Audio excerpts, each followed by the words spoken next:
such as sensor, displays, and EEPROM and other devices. To understand about I2C, we are going to understand about the introduction of I2C, key features of I2C, I2C architecture, I2C communication process, data frame structure, how data will be transferred, and understand about the examples of I2C communication and clock stretching. So advantages of I2C, disadvantages of I2C, and applications of I2C. And coming to the introduction of I2C here, the I2C means the inter-integrated circuit is the synchronous multi-master and multi-slave and packet switching single-ended protocol, and it is the serial communication bus widely used for in embedded system to connect the low-speed devices such as the sensors, microchips, and display controllers. And it was originally developed by the Philips. Now the NXP semiconductors is handover is often found in many applications that requires the communication between the multiple components and ICs within the devices. So mainly the data will be transferred with respect to the clock. So it is a part of the synchronous communication. Data transfer is synchronized with the clock signal, and where the two wire lines are used. The two lines are, one is the serial data line and other is the serial clock line. So shortly we name as a SDA, serial data line, and SCL is the serial clock line, means the serial data which carries the data, serial clock, it carries the clock signal. And it works on the principle of the multi-master and multi-slave architecture. Multi-masters and multi-slaves shares the bus. Here, the data will be transferred based on the address modes. So it have 7 address bus and the 10-bit address bus. Mainly, the whenever the data is transferred, so we have 2 wire and 2 resistors. These 2 resistors is used to pull up the resistors on both lines whenever there is a data transmission happening across the devices. So here the data transfer speeds have different configurations towards the baud rate. So standard mode, it will be the 100 kbps, where we can connect 127 devices, and fast mode, and it will be the 400 kbps. We can configure up to 127 devices, and fast mode plus, it will be the 1 Mbps. We are able to communicate 127 devices, and we have high speed mode. It will be 3.4 Mbps, and ultra fast mode, it will be the 5 Mbps. So usually for some of the maximum operated will be the 5 Mbps. It will be the high performance that used to configure for the different devices. The architecture looks the 2 lines, the serial data and serial clock, where the master and slave will be playing a major role. The master will send a data to one slave, and similarly the other master can send the slaves to the data. It will be the simple architecture to understand how the master and slave communication will happen. In the same network, we are able to configure the multiple masters. So here, if you see, we have the master 1 and master 2, and similarly the slave 1, slave 2, and slave 3. It will be the part of the multiple slaves and multiple masters. Communication can be established easily. And coming to the master, will be the who initiate the data. So here, before transferring any data, so master will initiate the communication, and first it will be generate the clock signal. So once master generates the clock signal, the slave will receive the clock and respond to the master request. Pull-up resistor, usually we have the pull-up resistor, so it needs both for serial data and serial clock to ensure that proper voltage is applied in the communication. So when there is no device is pulling the line low, the resistor pulls the line high. And master slave communication, so how it will happen? So I2C allows multi-master and multi-slave communication on the same bus. So usually multi-master, it will be responsible for initiating the communication by generating the start condition. So in the device, the frame will be transferred initially with the start condition. It is the initiate happen once it sends the address of the target slave device and send or request the data via the serial data, and it generates the stop condition to end the communication. And slave device responsibility here, it includes response when the addressed by the master and sends the acknowledgement after receiving the data from the slave side. And here what will happen is if the data is sent from the master, the slave sends the data if requested by the master. So how I2C communication process will be established? As we know, the data will be keep on transferring between the serial data and serial clock, and master initiate the communication by sending the start condition followed by the slave address and read write bit. So once the slave acknowledges or doesn't acknowledges based on whether the data is received from the master to the slave or not, that will be decided by the slave. Here, data is then transferred. The communication ends with the stop condition. So generally, the initial phase will be the start condition, end phase will be the stop condition for efficient communication with the data. And stop condition, it will transfer from low to high on the serial data when clock is high. Here it have the different voltages for establishing of the communication between the master and slave. The 5 volts supply, it have the logic high 3.5, and low voltage, it will be a 0 to 1.5 volts. And similarly, the supply voltage will be 3.3, and logic high and logic low, there will be difference of 2.3 and 3.3 will be the logic high. Logic low, it will be a 0 volts to 0.99. Similarly, for 2.5 volts, 1.75, and logic low will be 0 to 0.75. These are the some common voltages that used to operate for I2C protocol.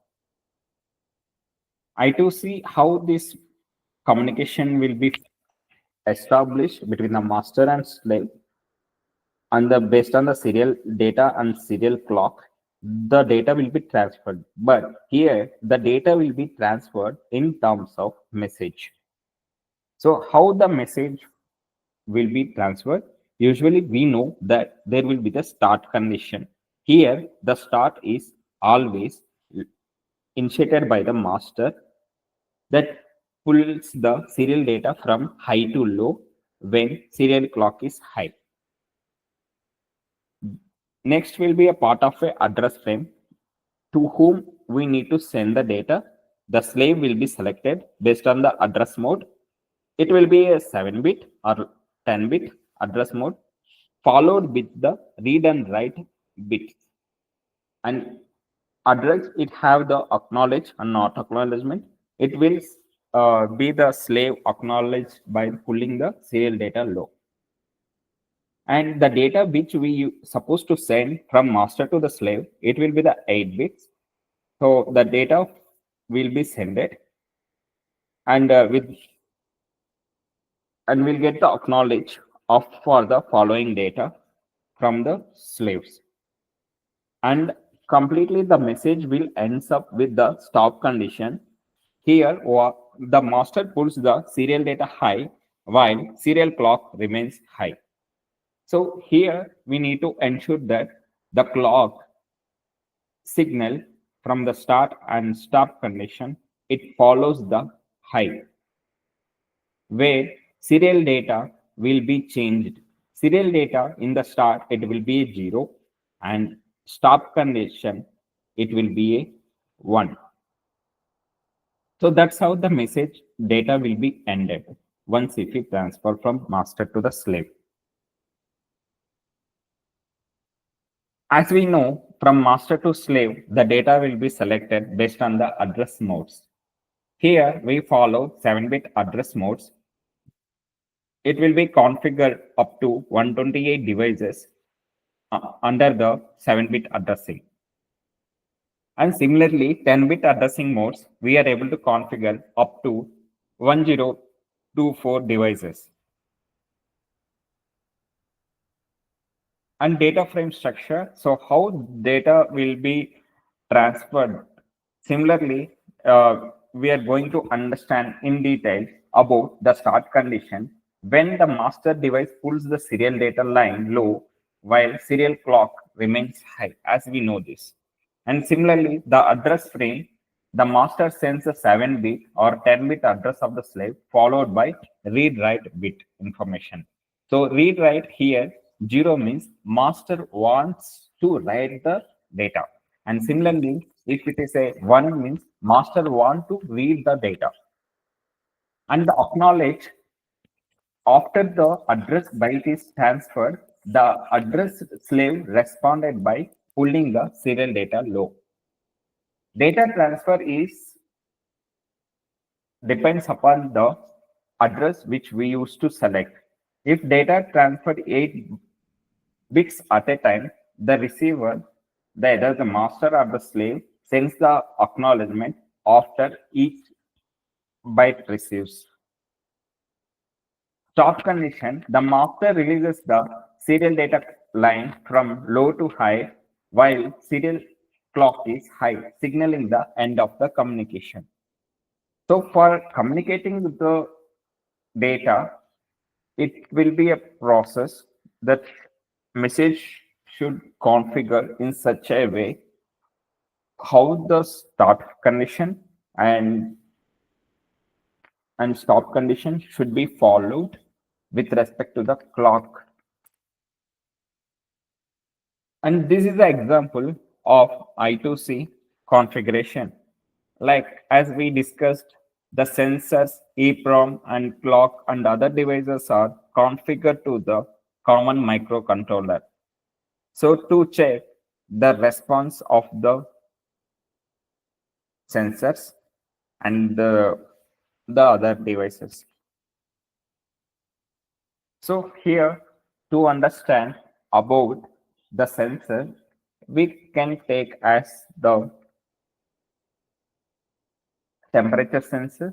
So the temperature sensor, it will read the moisture in the soil. So it's a part of reading the moisture in the soil to understand the analog information and keep on the display that what is the temperature that we are able to capture. It will be displayed on the screen.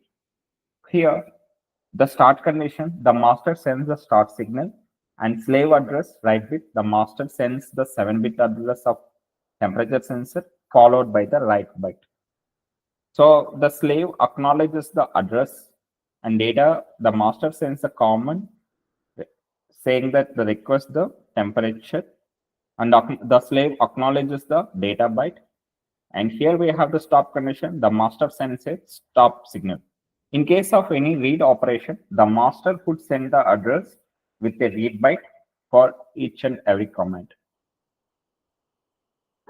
And coming to the clock stretching and arbitration, how the data will be effectively transferred. The clock stretching, if a slave needs more time to process the data, it holds the clock low to pass the communication. The master waits until the slave releases the serial clock before continuing. And it have the arbitration multi-master system for when multi-master attempts to communicate, arbitration ensures that only one can wins. The master that transmit a low bit while another sends high wins and continues the communication. Advantages of I2C.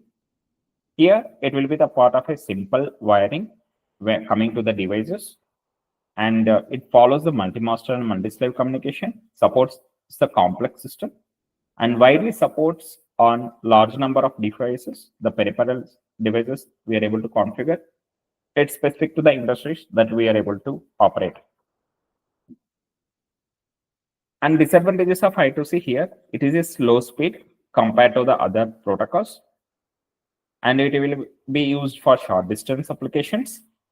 It communication between the small devices, and the complexity will be more, and has a number of devices we are able to interface, the complexity will be increases, and there will be chances of the collision can happen within the bus means here the data which we are able to transfer from master to the slaves. And coming to the advanced applications of the I2C here, sensors, the temperature sensors are accelerometers or gyroscope. And coming to the EEPROM and flash memory, non-volatile storage used in the embedded systems, LCD and OLED display, low-cost displays used in small embedded devices, and RTC, real-time clocks, keeping the track of time in devices like watches, alarm, and logging systems. Coming to the difference between I2C and SPI versus UART. So here, wires needed for I2C will be 2 and SPI 4 and UART will be 2. And coming to the speed, it will be a 5 up to 5 Mbps, the baud rate. And multi-mastering supports, yes, full duplex, no, it is off duplex. And number of slaves will be 127 nodes will be selected, depends upon the address bus. And here, I2C debugging tools require logic analyzer to capture the I2C signals for debugging, and oscilloscope to check the signals and timing, I2C bus scanner to detect the connected devices.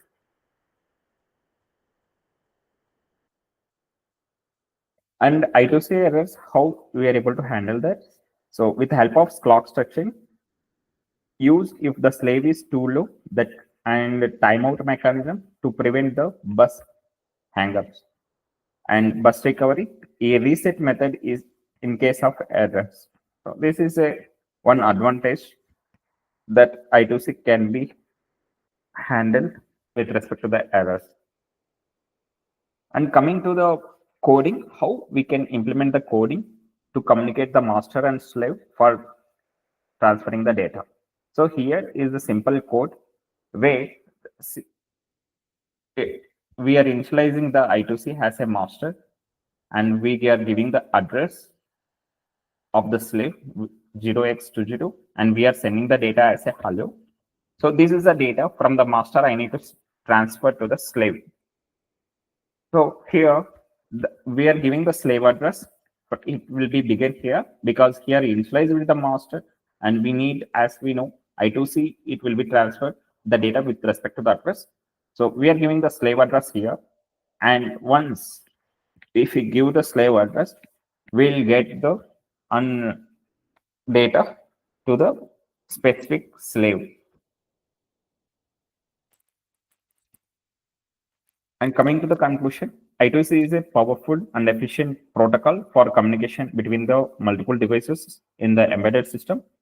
Understanding its architecture and addressing and speed modes and debugging techniques is essential for any embedded engineer or developer working on the IoT, automotive, or any industrial application.